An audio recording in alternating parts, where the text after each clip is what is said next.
इस वीडियो में हम सर्वोच्च न्यायालय सुप्रीम कोर्ट के बारे में पढ़ेंगे। उच्चतम न्यायालय के अधिकार क्षेत्र एवं न्यायाधीशों की संख्या को बढ़ाने का अधिकार किसके पास है? संसद के पास है। किसके पास है? संसद के पास है ये। और अभी मतलब संख्या है कितना है ये? उच्चतम न्यायालय के न्यायाधीशों की संख्या 34 है। भारत में सर्वोच्च न्यायालय की स्थापना कब हुई थी? 26 जनवरी 1950 को ये हुई थी। भारत के सर्वोच्च न्यायालय के कार्यवाहक मुख्य न्यायाधीश की नियुक्ति कौन करता है? यह राष्ट्रपति के द्वारा नियुक्ति की जाती है। सर्वोच्च न्यायालय में मुख्य न्यायाधीश सहित कुल कितने न्यायाधीश हो सकते हैं? 34 हो सकते हैं। दूरसंचार विवाद निपटान एवं अपील अधिकरण telecom dispute settlement and appellate tribunal के निर्णय को केवल सुप्रीम कोर्ट में ही चुनौती दी जा सकती है। जो भी ट्रिब्यूनल के ये होंगे निर्णय वो सुप्रीम कोर्ट में ही चुनौती दिया जा सकता है। उच्चतम न्यायालय के न्यायाधीशों के वेतन का निर्धारण किसके द्वारा किया जाता है? संसद द्वारा किया जाता है ये। सर्वोच्च न्यायालय के न्यायाधीशों की नियुक्ति किसके द्वारा की जाती है? राष्ट्रपति के द्वारा की जाती है ये। राष्ट्र न्यायिक नियुक्त आयोग अधिनियम जिसे सर्वोच्च न्यायालय द्वारा निरस्त कर दिया गया है, किस संविधान संशोधन अधिनियम द्वारा लाया गया था? ये 99 संविधान संशोधन अधिनियम द्वारा लाया गया था, NJSC का। उच्चतम न्यायालय के न्यायाधीश किस प्रक्रिया के द्वारा हटाए जा सकते हैं? राष्ट्रपति के द्वारा संसद की अनुशंसा पर हटाए जाएंगे। सेवानिवृत्ति रिटायरमेंट के पश्चात सर्वोच्च न्यायालय के न्यायाधीश किसी भी न्यायालय में वकालत नहीं कर सकते हैं। आगे सामान्यतः उच्चतम न्यायालय सभी मामलों की सुनवाई नई दिल्ली में करता है, परंतु इसके अनुमोदन वो किसी अन्य स्थान पर भी सुनवाई कर सकता है। किसके अनुमोदन पर वो किसी अन्य स्थान पर भी सुनवाई कर सकता है? राष्ट्रपति के अनुमोदन से वो कर सकता है। सर्वोच्च न्यायालय का कौन सा क्षेत्राधिकार राष्ट्रपति को संविधान पूर्व संधि से उत्पन्न किसी विवाद पर राय लेने के लिए अधिकृत है? ये सलाहकार क्षेत्राधिकार है। कौन सा? सलाहकार क्षेत्राधिकार है। भारतीय संविधान का कौन सा अनुच्छेद संवैधानिक विवाद में सर्वोच्च न्यायालय के अपीलीय क्षेत्राधिकार अपीलेट ज्यूरिसडिक्शन से संबंधित है? अनुच्छेद 134 क्लोज 1 है। उच्चतम न्यायालय में संविधान के निर्वचन से संबंधित मामलों की सुनवाई करने के लिए न्यायाधीशों की संख्या कम से कम कितनी होनी चाहिए? 5 होनी चाहिए। कितनी होनी चाहिए? 5 होनी चाहिए। आगे सर्वोच्च न्यायालय संबंधी महत्वपूर्ण अनुच्छेद संविधान के भाग 5 में अनुच्छेद 124 से 147 तक सर्वोच्च न्यायालय से संबंधित प्रावधान किए गए हैं। 124 से 147। अनुच्छेद 124 में सर्वोच्च न्यायालय की स्थापना एवं गठन एस्टैब्लिशमेंट एंड कंपोजिशन संबंधी प्रावधान है ये 124 में। अनुच्छेद 126 के अंतर्गत कार्यकारी मुख्य न्यायाधीश एक्टिंग चीफ जस्टिस की नियुक्ति की जाती है। अनुच्छेद 127 के अंतर्गत तदर्थ न्यायाधीश और एडहॉक जज की नियुक्ति की जाती है ये।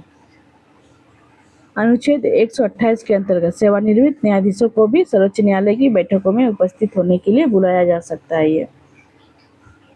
अनुच्छेद 129 उच्चतम न्यायालय को अभिलेख न्यायालय कोर्ट ऑफ रिकॉर्ड घोषित करता है ये।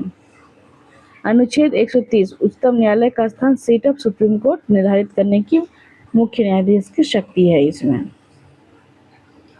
अनुच्छेद 131 में क्या है? उच्चतम न्यायालय की आरंभिक या मूल अधिकारिता ओरिजिनल ज्यूरिसडिक्शन का विवरण है इसमें। अनुच्छेद 136 में क्या है? अपील के लिए उच्चतम न्यायालय की विशेष अनुमति स्पेशल लीव टू अपील का प्रावधान है। अनुच्छेद 137 में क्या है? उच्चतम न्यायालय की अपने निर्णयों के पुनर्विचार रिव्यू की शक्ति के विषय में उल्लेख है ये। अनुच्छेद 141 के अनुसार उच्चतम न्यायालय द्वारा घोषित विधि सभी न्यायालयों पर यह बाध्यकारी होती है 141 के हिसाब से। अनुच्छेद 143 क्या है? राष्ट्रपति की उच्चतम न्यायालय से परामर्श कंसल्ट करने की शक्ति का वर्णन है। अनुच्छेद 145 के अंतर्गत उच्चतम न्यायालय को राष्ट्रपति के अनुमोदन से न्यायालय की कार्य पद्धति व प्रक्रिया प्रैक्टिस एंड प्रोसीजर की विनियमित करने के लिए नियम रूल्स बनाने की शक्ति दी गई है इसमें। अनुच्छेद 146 के अंतर्गत उच्चतम न्यायालय के अधिकारियों एवं सेवकों की नियुक्ति संबंधी प्रावधान किए गए हैं इसमें। सुप्रीम कोर्ट के न्यायाधीशों के वेतन भत्ते व पेंशन भारत की संचित निधि कंसोलिडेटेड फंड ऑफ इंडिया पर भारित होते हैं ये। आगे हमारा है केंद्र और राज्य के मध्य होने वाले विवादों का निर्णय करने की भारत की उच्चतम न्यायालय की शक्ति आती है। किसकी? केंद्र और राज्य के मध्य जो भी विवाद होंगे वो उच्चतम न्यायालय के द्वारा वो निर्णय सुने जाएंगे। उनकी मूल अधिकारिता के अंतर्गत आता है। क्या है? ओरिजिनल जुरिस्डिक्शन है ये।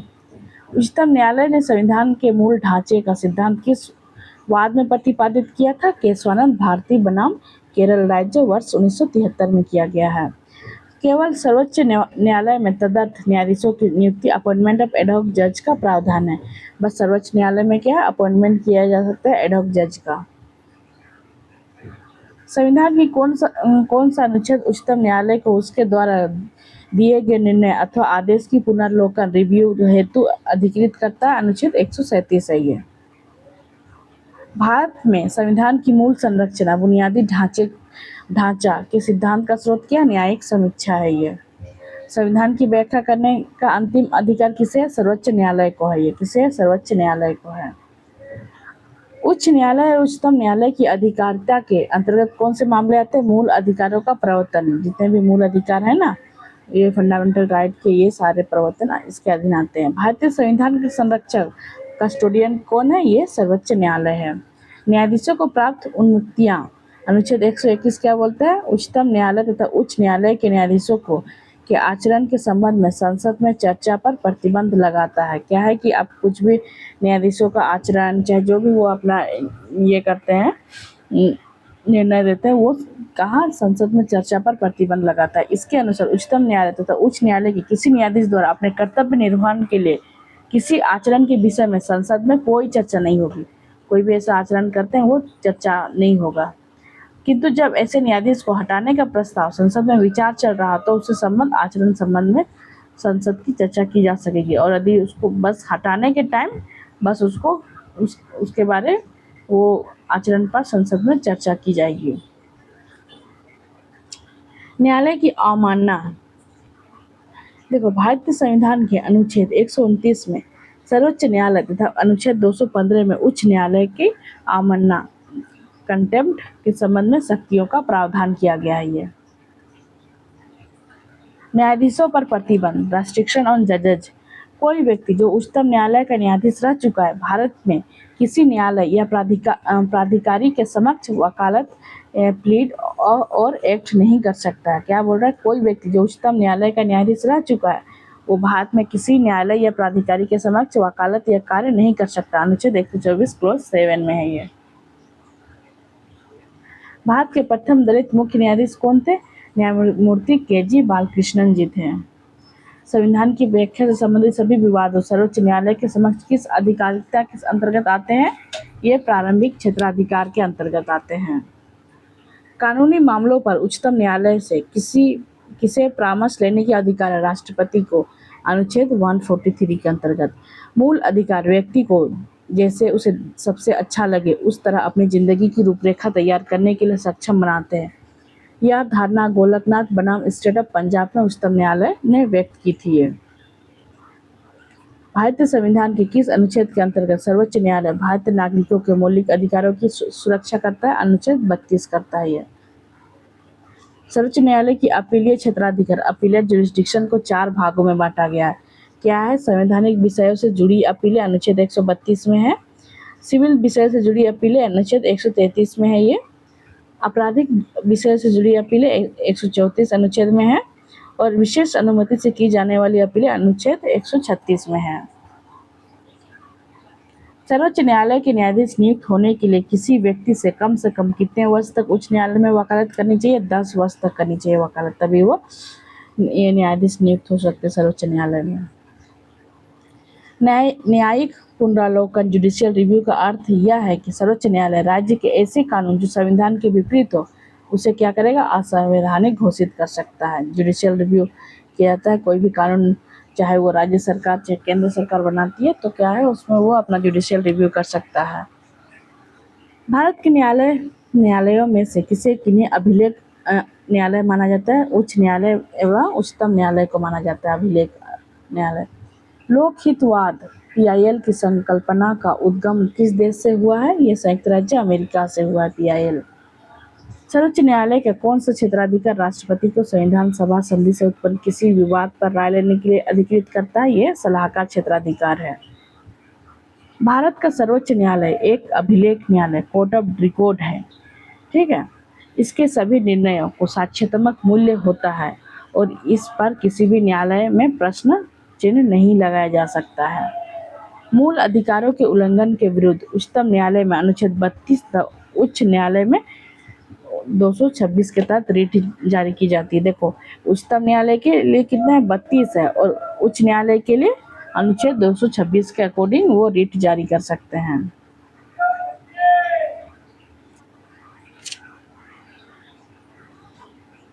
आगे हम राज्यपाल के बारे में पढ़ेंगे। राज्यपाल भारतीय संविधान में राज्यपाल को मनोनीत किए जाने की पद्धति किस देश से अनुसरण किया गया? ये कनाडा से लिया गया। किससे? कनाडा से लिया गया। राज्य का कार्यकारी एवं संवैधानिक प्रमुख कौन होता है? ये राज्यपाल होता है। जैसे कि देश के लिए कार्यकारी एवं संवैधानिक प्रमुख वो राष्ट्रपति होते हैं, तो राज्य के लिए ये राज्यपाल होते हैं। किसी राज्य में राज्यपाल की नियुक्ति संविधान के किस अनुच्छेद के अंतर्गत की जाती है? अनुच्छेद 155 के अंतर्गत की जाती है। विधान परिषद में राज्यपाल द्वारा कितने सदस्यों की मनोनीत किया जाता है? कुल सदस्यों का 1/6 भाग। यदि राज्यपाल संसद अथवा विधानसभा का सदस्य है तो जिस तिथि को वो राज्यपाल का पद धारण करेगा उसी तिथि से उसका संसद अथवा राज्य विधानसभा में पद रिक्त मान लिया जाता है। ये झारखंड, छत्तीसगढ़, मध्य प्रदेश तथा उड़ीसा में एक जनजातीय कल्याण मंत्री की नियुक्ति कौन करता है? ये राज्यपाल के द्वारा किया जाता है। राज्य विधानसभा के सत्रावासन में प्रोरोगेशन का आदेश किसके द्वारा किया जाता है? ये राज्यपाल के द्वारा किया जाता है। प्रोरोगेशन का राज्यपाल किसकी सलाह पर जिला न्यायाधीशों की नियुक्ति, स्थानांतरण और प्रोन्नति करता है? ये उच्च न्यायालय के। राज्यपाल के वेतन भत्ते, सैलरी एंड अलाउंसेस किस निधि से दिए जाते हैं? राज्य की संचित निधि से है। भारत के संविधान में राज्य के राज्यपाल के विरुद्ध महाभियोग इम्पीचमेंट चलाने का प्रावधान नहीं है। ऐसा कोई प्रावधान नहीं है राज्यपाल को इम्पीचमेंट चलाने का। राज्यपाल किस अनुच्छेद के अंतर्गत राष्ट्रपति के विचार के लिए किसी विधेयक को आरक्षित रख सकता है? अनुच्छेद 20। देखो, राज्यपाल किस अनुच्छेद के अंतर्गत राष्ट्रपति के विचार के लिए किसी विधेयक को आरक्षित रख सकता है? विधेयक ये आर्टिकल 200 के अंतर्गत रख सकता है। जैसे कि कोई बिल पास हो रहा है जो लग रहा है कि राज्यपाल को नहीं, ये इससे देश हित नहीं हो सकता, इसमें जो भारत की एकता, अखंडता ये सुनिश्चित नहीं हो पाएगी, तो इस कंडीशन में क्या करेगा वो आर्टिकल 200 के अकॉर्डिंग वो राष्ट्रपति के विचार के लिए उस विधेयक को अपने पास रखता है। वर्तमान में राज्यपाल का मासिक वेतन कितना है? ये 3.5 लाख है। राज्यपाल किसके प्रति उत्तरदायी रेस्पॉन्सिबल होता है? राष्ट्रपति के प्रति होता है। ये 7वें संविधान संशोधन अधिनियम 1956 के अनुसार एक व्यक्ति को 2 या 2 से अधिक राज्य का राज्यपाल नियुक्त किया जा सकता है। राज्यपाल पुनर्नियुक्त के भी योग्य होते हैं। ये एक व्यक्ति को क्या 2 या 2 से अधिक राज्य का राज्यपाल नियुक्त किया जा सकता है और राज्यपाल पुनर्नियुक्त के भी योग्य होते हैं। राज्यपाल द्वारा किए जाने वाली नियुक्तियां, राज्य के महाधिवक्ता एडवोकेट जनरल की नियुक्ति, फिर राज्य लोक सेवा आयोग के अध्यक्ष व सदस्यों की नियुक्ति इनके द्वारा की जाती है। राज्य निर्वाचन आयोग के अध्यक्ष व अन्य सदस्यों की नियुक्ति की जाती है। विश्वविद्यालयों के उप कुलपतियों, वाइस चांसलर की नियुक्ति राज्यपाल के द्वारा ही की जाती है और राज्य वित्त आयोग का गठन भी राज्यपाल के द्वारा ही की जाती है। राज्यपाल उच्च न्यायालय के न्यायाधीशों की नियुक्ति के विषय में राष्ट्रपति को परामर्श देता है। क्या है? राज्यपाल उच्च न्यायालय के न्यायाधीश की जो नियुक्ति होगी उसके लिए राष्ट्रपति को परामर्श देता है। राज्यपाल को राज्य लोक सेवा आयोग के सदस्यों को निलंबित करने का अधिकार भी प्राप्त है। ये जम्मू एवं कश्मीर के उप राज्यपाल की नियुक्ति कौन करता है? ये भारत के राष्ट्रपति के द्वारा किया जाता है। भारत में राज्यपाल बनने वाली पहली महिला कौन थी? सरोजिनी नायडू जी थी। राज्य विधानसभाओं में आंग्ल भारतीय समुदाय के लिए प्रतिनिधित्व का प्रावधान भारत के संविधान के किस अनुच्छेद द्वारा किया गया? अनुच्छेद 333 के द्वारा 104वें संशोधन द्वारा स्थगित किया गया है।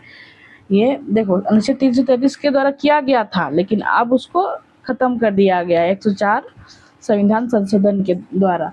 और इसमें याद रखना है, और ये क्वेश्चन जेपीएससी में पूछा हुआ क्वेश्चन है। देखो, राज्यपाल से संबंधित प्रमुख अनुच्छेद,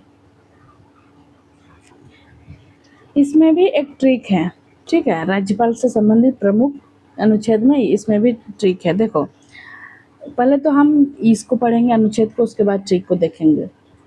देखो, 153 में क्या, राज्य के राज्यपाल है। 154 में क्या, राज्य की कार्यपालिका शक्ति राज्यपाल में निहित होना है। 160 में आकस्मिक परिस्थितियों में राज्यपाल के कार्य है।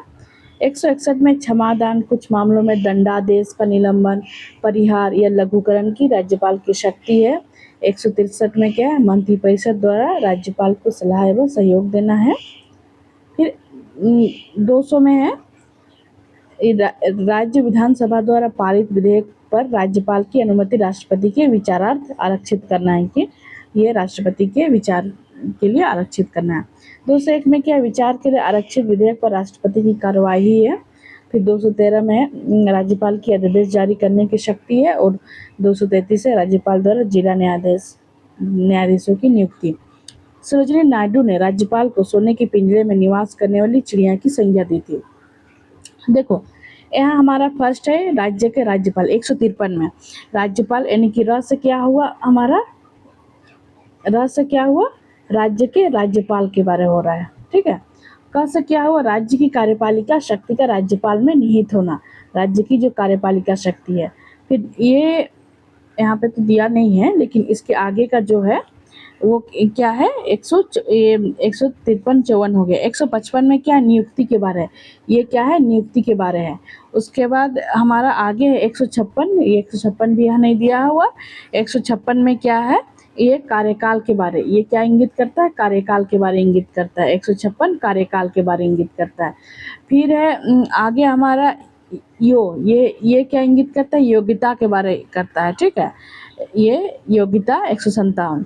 फिर 158 क्या करता है, शर्त के बारे, शर्त क्या होगा, 158। और 159 क्या करता है, ये शपथ के बारे बोलता है, शपथ के बारे बोलता है। ये रकानी कयो शश, ये एक ट्रिक है, रकानी कयो शश, इससे हम याद कर सकते हैं। कितना तक, 159 तक हम याद कर सकते हैं।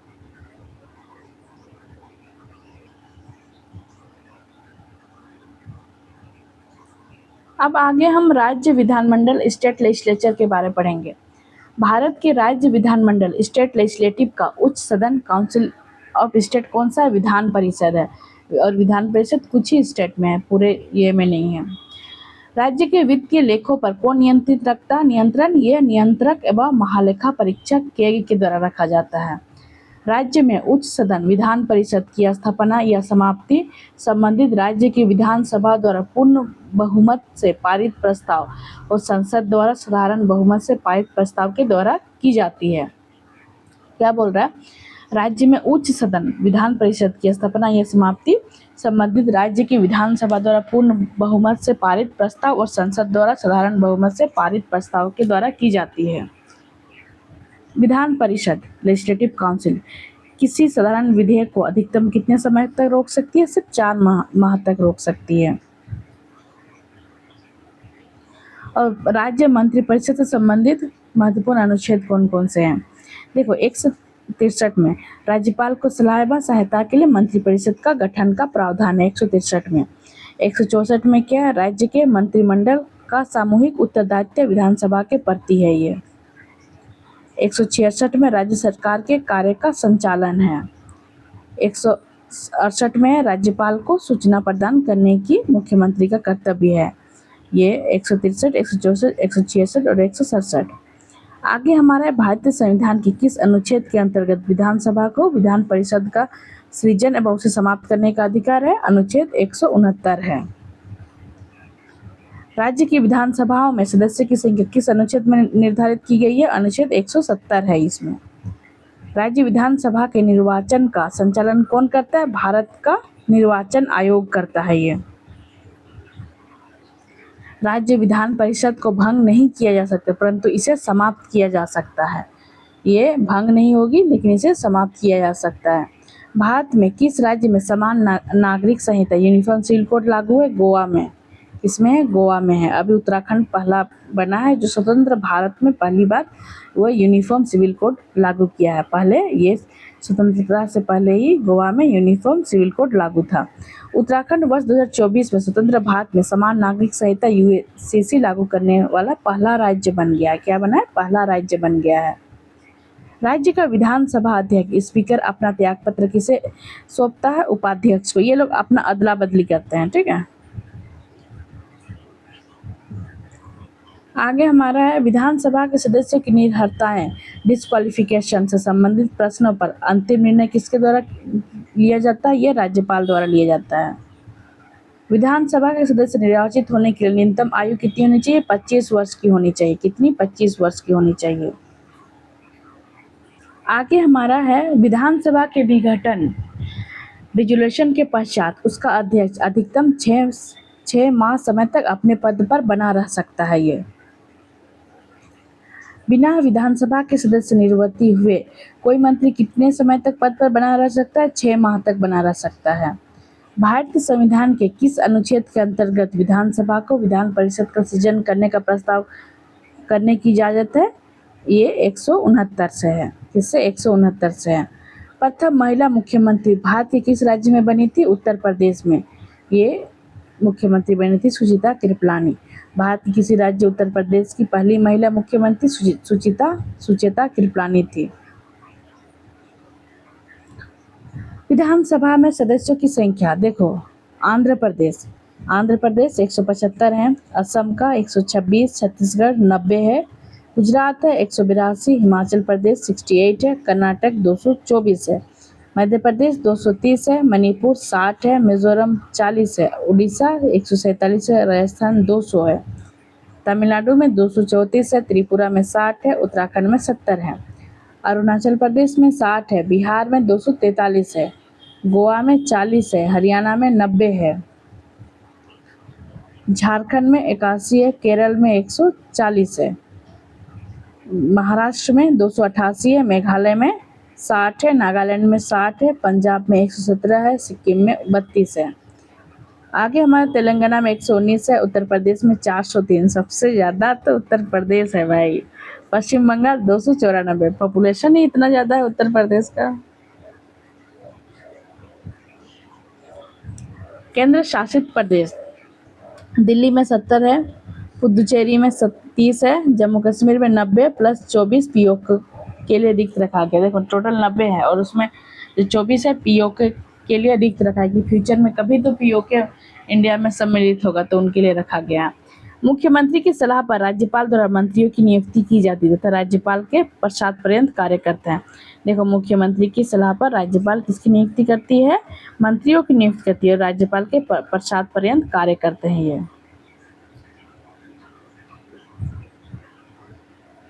आगे है उच्च न्यायालय हाई कोर्ट के बारे में। अंडमान एवं निकोबार द्वीप समूह किस उच्च न्यायालय के क्षेत्राधिकार के अंतर्गत आता है? कोलकाता उच्च न्यायालय। और कैसे याद रखना, देखो अंडमान और कोलकाता ये लोग क्या है? बंगाल की खाड़ी की तरफ है, ठीक है। अंडमान निकोबार कहाँ है? बंगाल की खाड़ी। और कोलकाता भी थोड़े से डिस्टेंस में ही है, बंगाल की खाड़ी से टच तो नहीं करता है लेकिन उसी के नज़दीक है, इसीलिए वही, क्योंकि इसी से हम याद रखेंगे। बाकी भी और भी आएंगे ना, शायद नहीं दिए होंगे। जैसे कि हमारा लक्षद्वीप है, लक्षद्वीप केरल के ये में आता है उच्च न्यायालय के अधीन। तो इस तरह के हमें, अच्छा 1 मिनट देखते ही हैं इसको पूरा कंप्लीट। देखो पहला हमारा यूटी है जम्मू एंड कश्मीर का, ठीक है। जम्मू कश्मीर और लद्दाख का जो क्षेत्र है वो किसके अधीन आता है? जम्मू कश्मीर उच्च न्यायालय श्रीनगर के अधीन आता है ये। फिर उसके बाद हमारा है यूटी, कौन सा है यूटी हमारा? ये अंडमान एंड निकोबार, ये कौन सा है? कोलकाता उच्च न्यायालय में आता है। और ये जैसे कि दादरा नगर हवेली दमन दीव ये सब किसके ये में आते हैं? वो मुंबई उच्च न्यायालय के अधीन आते हैं। फिर है पुडुचेरी मद्रास उच्च न्यायालय के अधीन। फिर केरल ये में केरल है,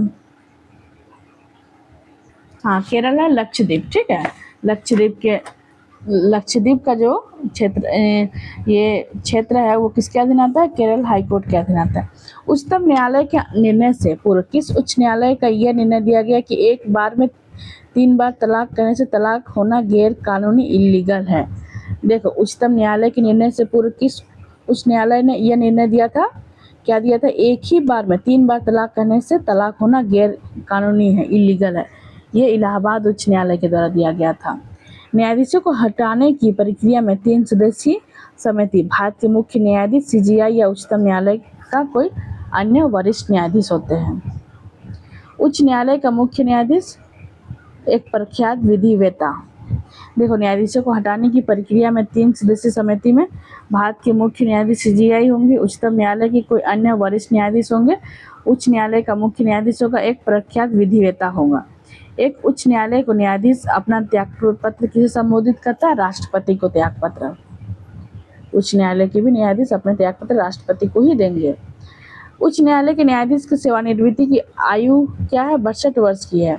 जब सर्वोच्च न्यायालय किसी व्यक्ति अथवा संस्था को उसके दायित्व के निर्वहन हेतु रिट जारी करता है तो उस लेख को क्या कहते हैं, परमादेश, मैंडामस कहते हैं वो। भारत के उच्च न्यायालय की कुल संख्या कितनी है, 25 है। कितनी है, 25 है। संपत्ति का अधिकार, अनुच्छेद 300A वर्तमान में वैधानिक अधिकार है। क्या है, लीगल राइट है। पहले क्या था, फंडामेंटल राइट था, जिसकी रक्षा के लिए उच्च न्यायालय रिट जारी कर सकता है। राज्य के उच्च न्यायालय का मुख्य क्षेत्राधिकार से अंतर्गत कौन सा अधिकार नहीं आता है, परामर्श संबंधी क्षेत्राधिकार नहीं आता है। अधीनस्थ न्यायालय, सबऑर्डिनेट कोर्ट की कार्य पद्धति का परीक्षण कौन सी याचिका करती है, उत्प्रेषण, सर्चियरी करती है। मूल अधिकारों का संरक्षण उच्च न्यायालय और उच्चतम न्यायालय दोनों की अधिकारिता में आता है। ये व्यक्तिगत स्वतंत्रता के लिए उच्च न्यायालय में किस रीट को जारी कर सकता है, बंदी प्रत्यक्षीकरण को जारी कर सकता है। व्यक्तिगत स्वतंत्रता के लिए हेबियस कॉर्पस जिसको बोलते हैं। फिर निवारक निरोध, प्रिवेंटिव डिटेंशन के अंतर्गत एक व्यक्ति को बिना मुकदमा चलाए कितने समय तक बंदी बनाया जा सकता है, 3 माह तक बनाया जा सकता है, इससे ज़्यादा नहीं। आगे है उच्च न्यायालय से संबंधित अनुच्छेद है। 214 में क्या, राज्य के लिए उच्च न्यायालय की व्यवस्था है। 215 में उच्च न्यायालय अभिलेख के न्यायालय के रूप में है। 216 में है उच्च न्यायालय का गठन है। 217 में उच्च न्यायालय के न्यायाधीश पद के लिए नियुक्ति तथा अर्हताएं हैं। आगे है हमारे 218 में क्या, उच्च न्यायालय में उच्चतम न्यायालय से संबंधित कुछ प्रावधानों को लागू होना है। 219 में क्या है, उच्च न्यायालय के न्यायाधीशों की शपथ ग्रहण है। 220 में क्या है, स्थायी न्यायाधीश बहाल होने के बाद प्रैक्टिस पर प्रतिबंध है। ये 221 में क्या, न्यायाधीशों का वेतन, भत्ते इत्यादि है। 222 में किसी न्यायाधीश का एक उच्च न्यायालय से दूसरे उच्च न्यायालय में स्थानांतरण है। 223 में कार्यवाहक मुख्य न्यायाधीश की नियुक्ति है। 224 में है अतिरिक्त एवं कार्यवाहक न्यायाधीशों की नियुक्ति है। 224A में क्या, उच्च न्यायालयों में सेवानिवृत्त न्यायाधीशों की नियुक्ति है। फिर है 225 में उच्च न्यायालयों का क्षेत्राधिकार है। 226 में कुछ रिट याचिका जारी करने की उच्च न्यायालयों की शक्ति है, 226 में है। 226A में क्या, अनुच्छेद 226 के अंतर्गत केंद्रीय अधिनियमों की संवैधानिक वैधता पर विचार नहीं किया जाना है, निरस्त है। 227 में उच्च न्यायालय की सभी अधीनस्थ न्यायालयों पर अधीक्षण की शक्ति है। 228 में उच्च न्यायालय में कुछ मामले का स्थानांतरण है। 228A में है राज्य अधिनियमों की संवैधानिक वैधता से संबंधित प्रश्नों के विस्तारण के लिए विशेष प्रावधान है। 229 में पदाधिकारी द्वारा सेवक एवं उच्च न्यायालयों के व्यय हैं। 230 में उच्च न्यायालयों का क्षेत्राधिकार है। 231 में दो या अधिक राज्यों के लिए एक साझे उच्च न्यायालय की स्थापना है। उच्च न्यायालय के न्यायाधीशों को पेंशन भारत की संचित निधि कंसोलिडेटेड फंड ऑफ इंडिया से दिया जाता है।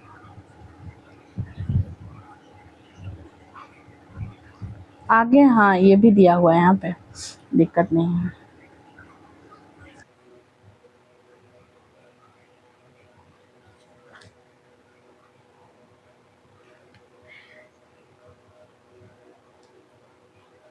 इस वीडियो में देखेंगे उच्च न्यायालय और पीठ की अवस्थित एवं क्षेत्राधिकार।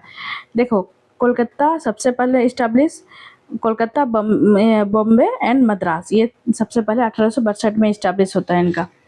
और इसमें क्या है, इनके राज्य और राज्य के क्षेत्र अधिकार। देखो, कोलकाता 1862, पश्चिम बंगाल, अंडमान निकोबार द्वीप समूह, है ना।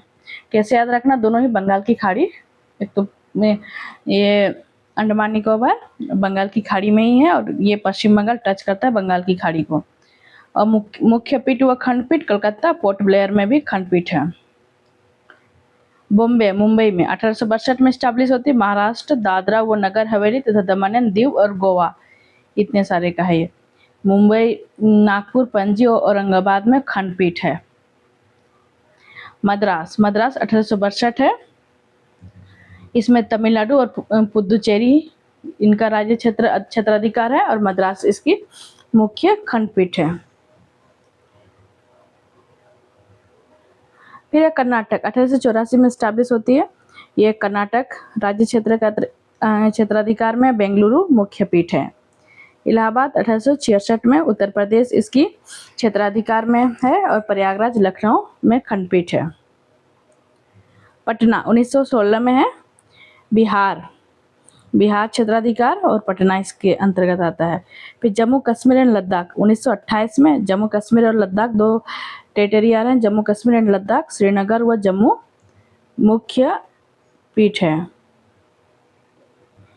आगे हमारा है मध्य प्रदेश 1956 में। मध्य प्रदेश राज्य क्षेत्राधिकार में और इसका जो खंडपीठ और मुख्य पीठ जबलपुर इंदौर व ग्वालियर में खंडपीठ। जबलपुर इसकी मुख्य पीठ है और इंदौर व ग्वालियर में खंडपीठ है। पंजाब एवं हरियाणा 1966 में। इसमें पंजाब हरियाणा चंडीगढ़ राज्य क्षेत्रीय क्षेत्राधिकार में आते हैं और इसका मुख्य पीठ है चंडीगढ़ है। गुवाहाटी 1948 में स्टैब्लिश है। असम नागालैंड मिजोरम तथा अरुणाचल प्रदेश इसके अंतर्गत आता है। कौन कौन? गुवाहाटी असम नागालैंड मिजोरम और अरुणाचल प्रदेश। इसमें गुवाहाटी कोहिमा इम्फाल व अगरतला में खंडपीठ है। उड़ीसा 1948 में स्टैब्लिश होता है। उड़ीसा क्षेत्राधिकार में है। कटक इसका खंडपीठ है। राजस्थान 1949 राजस्थान जोधपुर जयपुर में खंडपीठ है। केरलम 1956 में। केरल व लक्षद्वीप एर्नाकुलम कोच्चि। कैसे याद रखना? देखो केरल भी टच करता है अरेबियन सी को और लक्षद्वीप तो अरेबियन सी के अंदर ही है, एक आइलैंड है। गुजरात 1960 गुजरात अहमदाबाद। दिल्ली 1966 दिल्ली। हिमाचल प्रदेश 1966 हिमाचल प्रदेश शिमला। सिक्किम 1975 में सिक्किम गैंगटोक। छत्तीसगढ़ 2000 छत्तीसगढ़ बिलासपुर। उत्तराखंड 2000 उत्तराखंड नैनीताल। झारखंड 2000 झारखंड रांची। मेघालय 2013 मेघालय शिलोंग। मणिपुर 2013 मणिपुर इम्फाल। त्रिपुरा 2013 त्रिपुरा अगरतला। तेलंगाना 2019 हैदराबाद। आंध्र प्रदेश 2019 आंध्र प्रदेश अमरावती। 7 केंद्र शासित प्रदेश विभिन्न राज्य के उच्च न्यायालय के अंतर्गत आते हैं। 6 उच्च न्यायालय इलाहाबाद बॉम्बे गुवाहाटी मध्य प्रदेश मद्रास और राजस्थान की एक स्थायी खंडपीठ है। केवल कर्नाटक उच्च न्यायालय मुख्य पीठ बेंगलुरु की 2 सर्किल खंडपीठ है, धारवाड़ और गुलबर्गा। इलाहाबाद उच्च न्यायालय का गठन कब हुआ था? वर्ष 1866 में हुआ था। न्यायालय में कार्यवाही लंबित होने की दशा में लागू की जाती है। ये 25% प्रोहिबिशन लागू की जाती है। उच्च न्यायालय की अधिक्षण शक्ति में सैन्य न्यायालय मिलिट्री कोर्ट शामिल नहीं है। ये मिलिट्री कोर्ट शामिल नहीं है। नागरिकों के मूल अधिकारों से जुड़े मामले उच्च न्यायालय के किस अधिकारिता के अंतर्गत आते हैं? मूल अधिकारिता में आते हैं।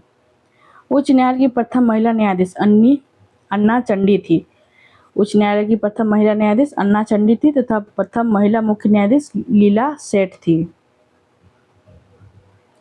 अब इन सेंटर स्टेट रिलेशन के बारे में नेक्स्ट वीडियो में करेंगे।